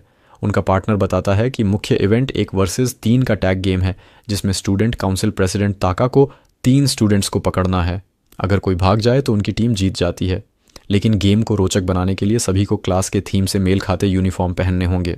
यही नाका ने पहले सुना था और वो युकी से माफ़ी मांगती है। युकी कहती है कि दोस्त मुश्किल वक्त में एक दूसरे की मदद करते हैं, जैसा हियो ने बताया। उसे नया नियम पसंद है क्योंकि वुल्फ कॉस्ट्यूम उसका चेहरा छुपा देता है ताकि हत्यारे उसे न पहचाने। इस बीच ताका बहन पर गर्व करता है लेकिन चेहरे पर नहीं दिखाता और नाका उसे देखकर नर्वस होकर युकी के पीछे छिप जाती है। ये देखकर ताका गुस्से में आ जाता है और गेम शुरू होते ही वो प्रतिभागियों को एक एक करके हरा देता है। अब सिर्फ युकी की टीम बची है और टीजीए उत्साहित होकर ताका से एक एक का चैलेंज करता है लेकिन तुरंत हार जाता है। इसके बाद ताका गुस्से से युकी की तरफ देखता है जो समझ जाती है कि उसे लड़ना पड़ेगा। ताका उस पर हमला करता है लेकिन युकी उसका हाथ ज़ोर से पकड़ लेती है ताकि वो उसे न फेंके। वो उसकी पूंछ पकड़कर फ़ायदा लेना चाहता है। तभी नाका अपनी इकलौती दोस्त को बचाने के लिए खुद को कुर्बान कर देती है। वो स्मोक बम फेंकती है और जब धुआं छंटता है ताका नाका को फेंक देता है बजाय युकी के, जो सुरक्षित रहती है। युकी सोचती है कि नाका ने ऐसा क्यों किया, लेकिन फिर हियो की बात याद आती है कि दोस्त वो होते हैं जो एक दूसरे के लिए हंसी मजाक और गंभीर चीज़ें करते हैं। वो सोचती है कि नाका के लिए क्या कर सकती है। दूसरी तरफ ताका सदमे में है क्योंकि उसने पूरी ताकत से बहन को फेंका। वो युकी को घूरता है और वो जानती है कि भाग सकती है, लेकिन दिक्कत यह है कि ताका से कात्सुड़ा सॉस की महक आ रही है जिससे वो दूर नहीं जा पाती। अचानक वो उस पर झपटता है लेकिन युकी सीधे टकराती है और उसे रोक लेती है। सब, खासकर ताका, हैरान है कि कोई उसकी ताकत से टक्कर ले सकता है, लेकिन युकी के दिमाग में सिर्फ खाना है। ताका कहता है कि वो किसी को अपनी बहन और उसकी दोस्ती के बीच नहीं आने देगा, खासकर अगर इरादे गलत हों। वो युकी को बताता है कि दोस्ती उसकी बहन के लिए कितनी खास है और उसे पहले भी इसकी वजह से दुख हुआ, वो दोबारा नहीं होने देगा। वो युकी को फेंकने की कोशिश करता है लेकिन युकी उसकी ताकत का इस्तेमाल कर उसे ज़मीन पर पटक देती है जिससे दर्शक दंग रह जाते हैं। फिर वो गोल पोस्ट की तरफ दौड़ती है जहाँ नाका उसका इंतज़ार कर रही है। बचे 20 सेकंड हैं और तका वो उसे हराने के लिए पीछे दौड़ता है। यूकी सीधे नाका के पास जाती है और कहती है कि उसे पहले दोस्ती का मतलब नहीं पता था, लेकिन अब समझ आई। वो कहती है कि अगर नाका के लिए ख़ास बन सके तो उसे खुशी होगी, और फिर उसके सामने घुटने टेक देती है। नाका लाल हो जाती है, लेकिन तभी ताका वहाँ पहुँचता है और यूकी को पकड़ लेता है। ठीक व्हिसल बजने से पहले वो आखिरी पल में पकड़ी जाती है, और हालांकि वो नाका को छूकर उसे आज़ाद कर देती है, वो जेल से बाहर नहीं निकलती, जिससे उनकी टीम हार जाती है। ताका जीत जाता है और यूकी हक्की बक्की रह जाती है, क्योंकि दूसरा स्थान मतलब कोई कात्सुडा सॉस नहीं। वो सुन्न हो जाती है और मीडिया मैदान पर आकर मुख्य खिलाड़ियों का इंटरव्यू लेने लगता है। नाका को याद आता है कि यूकी ने कहा था कि उसका चेहरा कैमरे में आना खतरनाक है, और अभी वो इसे छुपाने की हालत में नहीं है। वो आसपास के संसाधनों को देखती है और जल्दी से आइडिया निकालती है। वो फिर स्मोक बम फेंकती है और कुछ सेकंड में टीजीए को वुल्फ कॉस्ट्यूम और यूकी को सॉस कॉस्ट्यूम पहना देती है। हियो और रिको वहीं पहुंचते हैं क्योंकि वो यूकी और नाका की चिंता में थे। नाका कहती है कि वो सुरक्षित हैं और उन्हें मैदान से दूर ले जाती है। मीडिया ताका और टीजीए के चारों तरफ घिर जाता है। वे स्कूल के पीछे इमारत में जाते हैं जहां नाका माफ़ी मांगती है कि उनकी टीम हारी, लेकिन यूकी कहती है कि ये उसकी गलती है क्योंकि उसे नियम समझ नहीं आए। वो कहती है कि दोस्त सफलता और असफलता शेयर करते हैं। नाका भावुक हो जाती है। ताका और उसके साथी वहां आते हैं और नाका को घर ले जाने को कहते हैं। बड़ा भाई यूकी को घूरता है और सोचता है कि वो नाका को गलत राह पर ले जा रही है। रात में हियो यूकी को छत पर अकेली पाता है जहां बाकी स्टूडेंट्स कंसर्ट का मजा ले रहे हैं। वो उसे अपने जटिल फीलिंग्स के बारे में बताती है और हियो इसे इस तरह समेटता है कि उसे फेस्टिवल में मज़ा आया। यूकी को लगता है कि वो सही है। हियो कहता है कि हालांकि इस बार हार गए, अगली बार जीतने की कोशिश कर सकते हैं। यूकी को ये सुनकर हैरानी होती है क्योंकि वो इतने दूर तक सोचने की आदत नहीं रखती थी। उसे लगता था कि कभी भी मर सकती है, लेकिन अब उसे आने वाले कल की उम्मीद जगी है। अगले दिन हियो और यूकी नाका को घर बुलाते हैं और वो अपनी निंजा स्किल्स दिखाती है, शिकिकन्स को टारगेट पर फेंक कर। वे तालियां बजाते हैं और नाका शर्माते हुए कहती हैं कि वो इतनी टैलेंटेड नहीं, असली दमखम तो उसके भाई में है। वो कहती है कि कभी कभी उसे लगता है कि ये ताकत और जिम्मेदारी ना होती तो ज़िंदगी आसान होती। यूकी को उसकी बातें छू जाती हैं और वो कहती है कि उसे भी समझ आता है।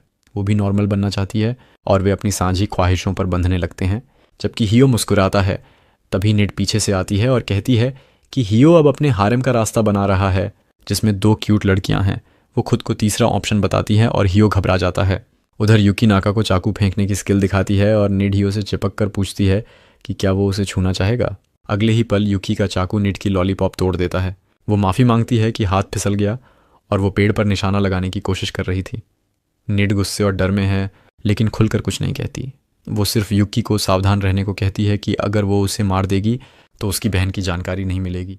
ये सुनकर नाका निड से पूछती है कि क्या वो भी आम इंसान नहीं। निड खुद को पेश करने की कोशिश करती है, लेकिन निड कहती है कि उसे पता है कि नाका निंजा फैमिली की बेटी है।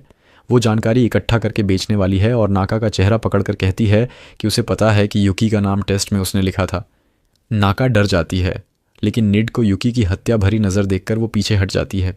कुछ देर बाद निड बताती है कि उसे चीन में मिशन के लिए जाना है जहाँ शायद यूकी की बहन की जानकारी मिले, लेकिन वो गहराई से नहीं खोजेगी क्योंकि ड्रैगन 9 से टकराने का खतरा है, जो यूकी का पुराना ठिकाना था। यूकी कहती है कि वहाँ उसे सिर्फ अपने मास्टर के अलावा कोई नहीं पता। फिर निड विदा लेती है और कहती है कि क्रिसमस साथ में इंटीमेट बिताएं। हियो घबराता है और अचानक नाका पूछती है कि क्या हियो और यूकी सचमुच डेटिंग कर रहे हैं, भले ही वे गज़न हों। हियो घबराकर इनकार करता है और कहता है कि वो यूकी के साथ इतने करीब नहीं। वो नाका से पुष्टि चाहता है, लेकिन यूकी उसे घूरती रहती है, जो पुराने संगठन के बारे में सोच रही थी। वो कहती है कि उसे अचानक एहसास हुआ कि वहाँ वो हमेशा अकेली थी, लेकिन अब उसके पास बचाने के लिए लोग हैं। हियो सोचता है कि यूकी का प्यार फैमिली जैसा है, न कि रोमांटिक, और वो इससे खुश है। अचानक बर्फ़बारी शुरू होती है और हियो को एक मैसेज मिलता है। उसके पापा ने उसे खबर दी कि वो अगले दिन क्रिसमस के लिए घर लौटेंगे। क्रिसमस का दिन है और उनके पिछवाड़े में मोटी बर्फ़ जमी है। मचाई तुरंत बाहर कूद पड़ता है खेलने के लिए। हेडो एक छोटा स्नोमैन बनाता है और यूकी उसे कॉपी करने की कोशिश करती है, लेकिन उसकी स्कल्पिंग स्किल बहुत कमज़ोर है। उसका स्नोमैन हर तरफ से बेडौल हो जाता है। हियो उसे कहता है कि उसे परेशान ना होने दे, क्योंकि ये उसकी खासियत को दिखाता है, और यूकी उसे मान लेती है। लेकिन फिर मचाई उनकी तरफ कूदता है और सिर्फ यूकी का स्नोमैन तोड़ देता है, जिससे वो टूट जाती है। हेडो उसे भूल जाने को कहता है, जो उसे और दुखी कर देता है। लेकिन फिर हेडो को उसके पापा का फ़ोन आता है और वो अंदर चला जाता है रिसीव करने के लिए। वो पूरे वक्त असहज लग रहा था और फिर यूकी को बताता है कि वो थोड़ी देर के लिए रिको के घर जा रहा है। यूकी समझ जाती है, लेकिन उसकी एक रिक्वेस्ट होती है। हियो अपनी मम्मी के घर से लौटता है और उसे बहुत ठंड लग रही होती है। वो सोचता है कि यूकी ने उसे बाजार में मिलने के लिए क्यों बुलाया, क्या वो बाहर खाना खाना चाहती है। तभी अचानक वो एक बड़ी भीड़ देखता है जो कुछ देख रही होती है। वो भी शामिल हो जाता है और हैरानी से पाता है कि वो लोग यूकी को देख रहे हैं जो मॉडल की तरह ड्रेसअप की हुई है और हेडो का इंतज़ार कर रही है। वो अपनी स्कार्फ हेडो के गले में डालती है और कहती है कि उसने उसे गर्म कर रखा था। हेडो घबरा जाता है क्योंकि उसे लगता है कि लोग सोचेंगे कि वो दोनों डेट कर रहे हैं। ये सब क्रिसमस पर हो रहा है, लेकिन यूकी उसका हाथ पकड़ती है और कहती है कि यही उसका इरादा है। वो हेडो से कहती है कि उन्हें डेट करना चाहिए और हेडो कांपने लगता है, सोचता है कि इसका क्या मतलब है। यूकी बताती है कि जब उसने सुबह हेडो को परेशान और असहज देखा तो उसने रिको से सलाह ली और रिको ने उसे डेट पर ले जाने को कहा ताकि उसका मूड ठीक हो सके। यूकी कहती है कि वो चाहती है कि हेडो खुश रहे, खासकर क्रिसमस पर। शर्मिंदा हेडो उसकी प्यारी पेशकश मान लेता है। वे हाथ में हाथ डाले बाजार में चलते हैं और हेडो फिर से यूकी के साथ अपने रिश्ते के बारे में सोचने लगता है। अचानक बर्फ गिरना शुरू हो जाती है और हेडो कहता है कि उसे बर्फ बहुत पसंद है। यूकी हंसने और शर्माने लगती है क्योंकि उसका नाम भी बर्फ स्नो का मतलब रखता है। वो कहती है कि उसे पता है हेडो उसकी बात नहीं कर रहा, लेकिन बर्फ पसंद करने की बात सुनकर उसे अच्छा लगता है। हेडो लाल हो जाता है, उसका दिल तेजी से धड़कता है, लेकिन वो यूकी की तरफ खींचा चला जाता है। अगले दिन रिको अपने भाई के पास आती है और बताती है कि उसने यूकी की डेट आउटफिट चुनने में मदद की थी ताकि उसका असर हेडो पर पूरा पड़े। हेडो अभी भी कल की घटना से हक्का बक्का है और रिको से पूछता है कि क्या वो यकीन से कह सकती है कि यूकी को उससे प्यार है। उसे यकीन करना मुश्किल है, लेकिन रिको को भरोसा है कि यूकी उसे बहुत पसंद करती है, हालांकि उसे अपनी फीलिंग्स का एहसास नहीं है। हेडो को अभी भी यकीन नहीं होता, तो रिको एक ऐप निकालती है जो कपल्स नहीं बने लोगों की लव कंपैटिबिलिटी चेक करता है। हेडो ऐसे ऐप्स पर भरोसा नहीं करता, लेकिन रिको कहती है कि ये काफ़ी सटीक है। रिको बताती है कि उसकी एक दोस्त ने इस ऐप के स्कोर देखने के बाद अपने क्रश को प्रपोज किया और अब वे डेट कर रहे हैं। वो हेडो से सवाल पूछना शुरू करती है यूकी के साथ उसके इंटरेक्शन के बारे में और जवाब पॉजिटिव आते हैं। हेडो खुद को लेकर ज़्यादा सोचने लगता है क्योंकि सवाल धीरे धीरे सीधे होने लगते हैं। आखिर में रिको पूछती है कि क्या उसने या यूकी ने कभी एक दूसरे को नॉन रोमांटिक तरीके से पसंद करने की बात कही है। हेडो झूठ बोल देता है और कहता है कि नहीं कहा। सिर्फ एक नेगेटिव जवाब से उसकी और यूकी की म्यूचुअल अफेक्शन स्कोर 96% आती है। रिको कहती है कि हेडो और यूकी पहले से ही एक कपल हैं। हेडो शर्म से लाल हो जाता है और तभी यूकी ग्रॉसरी शॉपिंग से लौटती है। हेडो को उससे आम बातें करने में कोई दिक्कत नहीं होती, लेकिन रिको उन्हें चैन से नहीं बैठने देती। वो अचानक यूकी से वही सवाल पूछने लगती है जो उसने हेडो से पूछे थे। हर सवाल के साथ हेडो शर्माता जाता है। यूकी हर सवाल का जवाब हाँ में देती है और उसका स्कोर 100% आता है। अब रिको को पूरा यकीन हो जाता है कि उसके भाई और उसकी मेड के बीच 196% म्यूचुअल अफेक्शन है। वो सोचती है कि यूकी जल्द ही उसकी भाभी बनने वाली है। बाद में वे आरामदायक टेबल के नीचे डिनर करते हैं और रिको हेडो के बारे में शर्मिंदगी भरी बातें बताने लगती है। हेडो घबरा जाता है क्योंकि वो नहीं चाहता कि यूकी उसकी बच्ची वाली साइड देखे। रिको समझ जाती है और यूकी को भी यही बताती है। हेडो गुस्से में आ जाता है और अपनी बहन को सबक सिखाने की सोचता है। वो टेबल के नीचे उसे लात मारने की कोशिश करता है, लेकिन कई बार कामयाब होने के बाद भी रिको कोई रिएक्शन नहीं देती। वो सोचता है कि क्या गलत है और टेबल के नीचे झांकता है, जहां उसे हैरानी होती है कि वो पूरे वक्त यूकी को लात मार रहा था। ये उसके लिए बस हल्का सा धक्का था, लेकिन यूकी लाल हो गई, सोचकर कि हेडो फिल्मों जैसे अंडर द टेबल फ्लर्टिंग की कोशिश कर रहा है।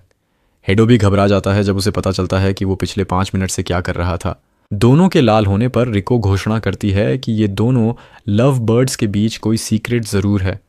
अगली सुबह हेडो यूकी को अपने बगल सोते हुए पाता है और अचानक शर्म से भर जाता है। वो चुपचाप बिस्तर से निकलता है और यूकी से कुछ छिपाते हुए बाहर चला जाता है। बाहर निकलकर हेडो खुद को कोसता है क्योंकि वो अपनी फीलिंग्स से समझौता नहीं कर पा रहा। लेटली यूकी को बहुत सारे बुरे सपने आ रहे थे और हेडो ने उसे कहा था कि अगर उसे अच्छा लगे तो उसके बगल सो सकती है। यूकी ने यह ऑफ़र तुरंत मान लिया, लेकिन अब हेडो को अपने बोलने का पछतावा हो रहा है क्योंकि यूकी के पास रहने से वो असहज महसूस करता है। उसे लेटली नींद भी पूरी नहीं आ रही क्योंकि यूकी हमेशा पास होती है। वो सोचता है कि अब क्या करना चाहिए। तभी यूकी दरवाज़ा खोलती है और पूछती है कि क्या वो ठीक है। हेडो कहता है कि आज साल का बड़ा साफ सफाई वाला दिन है, इसलिए वो जल्दी उठ गया, लेकिन ये बहाना बनाया हुआ है। सुबह होने के बाद हेडो को एहसास होता है कि वो हमेशा डरपोक नहीं रह सकता। वो यूकी से अपने दिल की बात कहने की सोचता है, लेकिन तभी उसकी बचपन की क्रश की याद आती है जिसने उसका इजहार ठुकरा दिया था और कहा था कि वो उसे प्यार नहीं करता, बस किसी की ज़रूरत थी। उधर यूकी हेडो की साफ सफाई की बात को सच मानती है और फर्श पोंछने लगती है। वो सारा कचरा इकट्ठा करती है और सोचती है कि पहली बार जब उसने फर्श पोंछा था तो उसे शर्मिंदगी झेलनी पड़ी थी, लेकिन अब मौका है खुद को साबित करने का। वो आत्मविश्वास से भरी होती है, लेकिन मचाई के पास दूसरी प्लानिंग होती है। हेडो के वहाँ पहुँचने तक यूकी फिर से फर्श पर गिरी होती है, गंदले पानी से भीगी हुई, और मचाई उसके सिर पर खड़ा होता है, तौलिया लहराते हुए। वो माफ़ी मांगती है, लेकिन हेडो जानता है कि ये उसकी गलती नहीं। वो कुत्ते को उठाता है और यूकी को गर्म शावर लेने को कहता है, लेकिन जब वो उसे गीले कपड़ों में देखता है, उसका दिल 200 बीट्स प्रति मिनट की रफ्तार से धड़कने लगता है। वो शर्म से लाल हो जाता है और सोचता है कि यूकी जैसे मासूम और भोले इंसान के बारे में गंदी फीलिंग्स रखना गलत है। वो अचानक याद करता है कि कैसे उसकी माँ उसे छोड़ गई थी और फिर उसकी क्रश ने भी उसे ठुकरा दिया था। हेडो सोचता है कि वो यूकी के चले जाने का दर्द सहन नहीं कर पाएगा। तभी यूकी दरवाज़ा खटखटाती है और पूछती है कि क्या वो ठीक है, क्योंकि सुबह से वो अजीब बर्ताव कर रहा है। हेडो दरवाज़ा खोलता है और उसे ठीक होने की बात कहने के लिए, लेकिन हैरानी से पाता है कि यूकी घुटनों के बल बैठी है, उसकी गोद तकिया बनाए तैयार है। वो चाहती है कि हेडो अपनी चिंताएं भूलने के लिए उसकी गोद में सिर रखे, लेकिन हेडो ऐसा नहीं करना चाहता, खासकर जब उसकी भावनाएं पहले से उलझी हुई हैं। वो यूकी को कहता है कि एक हाई स्कूल स्टूडेंट के लिए किसी औरत की गोद में सिर रखना शर्मनाक है। यूकी अचानक उदास हो जाती है और पूछती है कि क्या हेडो उसे बोरियत से देख रहा है। फिर वो अचानक रोने लगती है और कहती है कि वो तो हमेशा से फेलियर रही है। उसे अपनी आंसुओं पर हैरानी होती है, क्योंकि उसे बहुत दिनों से रोया नहीं था। हेडो पूरी तरह से घबरा जाता है और सोचता है कि यूकी को सांत्वना दे या भाग जाए। आखिर में वो उसे नहाने भेज देता है ताकि वो ठंड न पकड़े। यूकी मान जाती है और बाथरूम चली जाती है। हेडो को एहसास होता है कि उसने उसकी भावनात्मक टूटन का सबसे बुरा जवाब दिया। वो सोचता है कि उसके साथ क्या गलत हो रहा है। उधर बाथरूम के दूसरी तरफ यूकी भी यही सोचती है। उसके बाद यूकी बहुत भावुक हो जाती है और छोटी छोटी बातों पर रोने लगती है, बिना गलती के भी माफ़ी मांगती है। पहले वो तब रोती है जब हेडो कहता है कि उसने रेडिश खरीदना भूल गई। फिर जब वो कहता है कि मचाई बहुत मोटा हो रहा है, तो वो फिर से रोती है, क्योंकि वो उसे ज़्यादा खिला रही थी। हालात इतने ख़राब हो जाते हैं कि वो सड़क पर बिल्लियों की लड़ाई या पेड़ से पत्ते गिरने पर भी रोने लगती है। हेडो उसे समझाता है कि ये उसकी गलती नहीं, लेकिन उसे बेहतर महसूस कैसे कराए ये नहीं पता। वो फिर भी उसे बुरे सपनों के वक्त अपने बगल सोने देता है, जिससे उसे नींद नहीं आती। वो न्यू ईयर ईव के दिन में झपकी लेने की सोचता है, जबकि यूकी काम में व्यस्त होती है। थोड़ी देर में वो उसे ग्रॉसरी शॉपिंग के लिए पूछने आती है, लेकिन हेडो गायब होता है और एक नोट छोड़ जाता है कि वो जल्द लौटेगा। यूकी थोड़ा उदास हो जाती है, लेकिन मचाई के साथ शॉपिंग के लिए निकल जाती है। उसका आम बाज़ार बंद होता है क्योंकि साल का आखिरी दिन है, तो उसे सुपरमार्केट जाना पड़ता है, जो उसके लिए नया माहौल होता है। वो डिनर के लिए रोस्ट बीफ खरीदने का फैसला करती है, लेकिन घर लौटने पर पाती है कि हेडो डिनर बना रहा है और उसने भी रोस्ट बीफ ला रखा है। यूकी अचानक रोने लगती है और माफ़ी मांगती है कि उसने फिर से गलती कर दी। थोड़ी देर में वो शांत हो जाती है, लेकिन डिनर शुरू होते ही फिर से रोने लगती है। हेडो इसे देखकर बेबस महसूस करता है, क्योंकि वो यूकी को खुश करने की कोशिश में उसे रो रहा है। उस रात वो सोफे पर सोने का फैसला करता है और यूकी उसे कंबल ओढ़ा देती है। अगले दिन न्यू ईयर होता है और रिको हेडो और यूकी को साल का पहला मंदिर विजिट के लिए ले जाने आती है। यूकी कहती है कि ये मुश्किल होगा, क्योंकि हेडो बहुत गहरी नींद में सोया हुआ है और वो उसे उठा नहीं पा रही। रिको को बुरा लगता है कि वो ऐसे खास दिन पर देर से सो रहा है, क्योंकि ये नया साल भी है और उसका बर्थडे भी। यूकी ये सुनकर रोने लगती है, क्योंकि उसे अपने मास्टर का बर्थडे तक नहीं पता था। रिको को उसकी रोने की बात चौंकाती है और यूकी कहती है कि उसके आंसू गलत चल रहे हैं, हर छोटी बात पर निकल आते हैं। वो कहती है कि वो आंसुओं को रोक नहीं पाएगी, इसलिए अंदर ही रहेगी। रिको समझ जाती है और दोस्तों के साथ मंदिर जाने का फैसला करती है। यूकी से हेडो का ध्यान रखने को कहती है। यूकी अंदर जाती है और हेडो का स्मार्टफोन ज़मीन पर पड़ा पाती है। तभी नाका उसे मैसेज करती है कि वो हेडो और यूकी के साथ मंदिर जाना चाहती है। यूकी उसके साथ चली जाती है और मंदिर में नाका को ट्रेडिशनल कपड़ों में देखती है, जबकि वो फैशनेबल आउटफिट में होती है। नाका को हैरानी होती है कि यूकी अकेली आई, लेकिन बड़ा झटका तब लगता है जब उसे पता चलता है कि उसे साल के पहले मंदिर विजिट का महत्व नहीं पता। नाका समझाती है कि लोग इस दिन भगवान से अपनी मन्नतें मांगते हैं और किस्मत बताने वाली पर्चियाँ निकालते हैं। यूकी पर्ची निकालने का फैसला करती है, लेकिन जब उसे पता चलता है कि उसकी किस्मत अनिश्चित है और उसे कई चीज़ों से दूर होना पड़ सकता है, तो वो रोने लगती है। नाका उसे बाहर ले जाती है, जहाँ यूकी कहती है कि ये मतलब है कि वो इस साल हीडो से दूर हो जाएगी। वो कहती है कि हीडो का उसकी तरफ रवैया अचानक बदल गया है और वो उससे दूरी बना रहा है। वो फिर रोने लगती है, कहती है कि हीडो को अब उसकी ज़रूरत नहीं और वो उसे छोड़ देगा। नाका को समझ नहीं आता कि उसे कैसे सांत्वना दे, तो वो अपनी कहानी सुनाती है जब उसे अपनी माँ की मौत पर आंसू नहीं रुक रहे थे। यूकी और ज़ोर से रोने लगती है। नाका कहती है कि उसकी माँ कहती थी कि आंसू तब निकलते हैं जब दिल में बहुत सारी भावनाएं दब जाती हैं। वो सलाह देती है कि युक्की अपने आंसुओं को बहने दे ताकि दिल का बोझ हल्का हो सके। वो कहती है कि रोने से दुख कम होगा और वो फिर मुस्कुरा पाएगी। युकी को ये सुनकर अच्छा लगता है और नाका उसे दिल खोलकर रोने को कहती है। बाद में वे मंदिर जाकर मन्नतें मांगती हैं। युकी प्रार्थना करती है कि वो हेईडो और अपने दोस्तों के साथ रह सके। उधर हेईडो अभी भी गहरी नींद में सोया हुआ है। उसे अपने पापा का फ़ोन आता है जो आखिरकार शहर में लौटे हैं, लेकिन वो फ़ोन नहीं उठाता तो पापा खुद घर की तरफ चल पड़ते हैं। उधर युकी नाका के साथ घर वापस आती है और बताती है कि आज हीडो का बर्थडे है।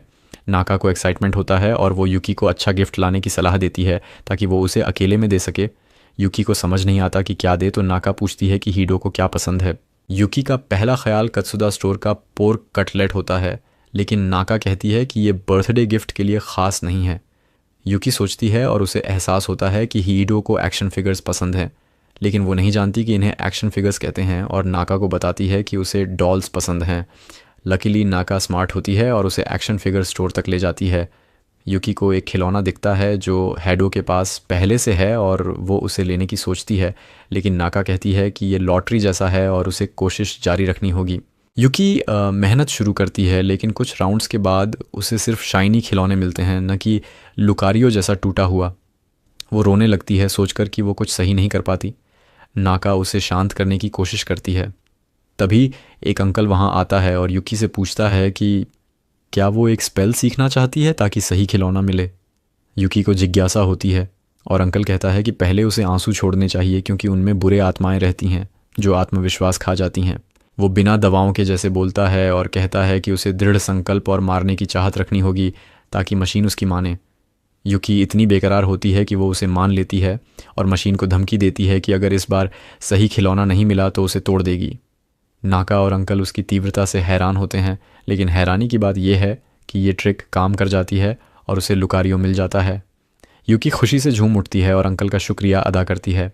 अंकल बताता है कि एक बार उसे भी ऐसा मौका आया था जब वो अपने बेटे के लिए खिलौना लेने की कोशिश कर रहा था, इसलिए वो उसे अकेला नहीं छोड़ सका। वो शॉपिंग के लिए चला जाता है और युकी उसे कूल और दयालु मानती है। उधर रिको हेडो को सिर पर कराटे चॉप मारकर उठाती है और पूछती है कि वो अपने बर्थडे पर इतनी देर तक सोएगा। वो बताती है कि उनके पापा कभी भी घर आ सकते हैं। हीडो को होश आने से पहले ही युकी का नोट दिखता है कि वो मंदिर गई है। हीडो घबरा जाता है क्योंकि उसने युकी को पापा के बारे में नहीं बताया। रिको को ये अजीब लगता है कि उसने पहले क्यों नहीं बताया, क्योंकि वे साथ रहते हैं। ये बात हीडो को अंदर तक हिला देती है और वो कहता है कि परिवार के साथ बातचीत करना आसान नहीं होता। उसे वो दिन याद आता है जब माँ चली गई थी और वो पापा से कारण नहीं पूछ सका। वो उनके तलाक के पीछे की वजह भी नहीं जान सका। पापा विदेश चले गए और रेयरली घर आए, इसलिए वो मौका नहीं मिला। अचानक एक मैसेज उसे झकझोरता है नाका से, जो कहती है कि युकी को हिम्मत दे क्योंकि उसे ख़राब पर्ची मिली। कुछ सेकंड में युकी लौटती है, आंखें सूजी हुई, और जल्दी से मेड की ड्रेस पहनने चली जाती है। हीडो तुरंत बताता है कि उसके पापा लौट रहे हैं और उन्हें युकी के अस्सासिन होने का पता नहीं है। वो सुझाव देने की कोशिश करता है, लेकिन फिर सोचता है कि युकी को छिपाना उसकी मेहनत को कम करना होगा। वो कसम खाता है कि वो उसे हर हाल में बचाएगा। रिको उसे चिढ़ाती है और रिजलर कहती है, लेकिन सलाह देती है कि वो युकी से ये बातें सीधे कहे। तभी उनके पापा घर आते हैं, वही अंकल जो युकी से बाजार में मिला था। रिको उन्हें गले लगाती है, लेकिन हीडो नर्वस और दूर दूर रहता है। वो पापा को युकी के बारे में बताने का फैसला करता है। युकी नीचे आती है और तब तक पापा को उसकी सारी ज़रूरी बातें पता चल चुकी होती हैं। वे बातें करते हैं जबकि हीडियो कॉफ़ी बनाता है। पापा कहते हैं कि वो युकी के पुराने मास्टर को जानते थे, जो एक सम्मानित इंसान थे।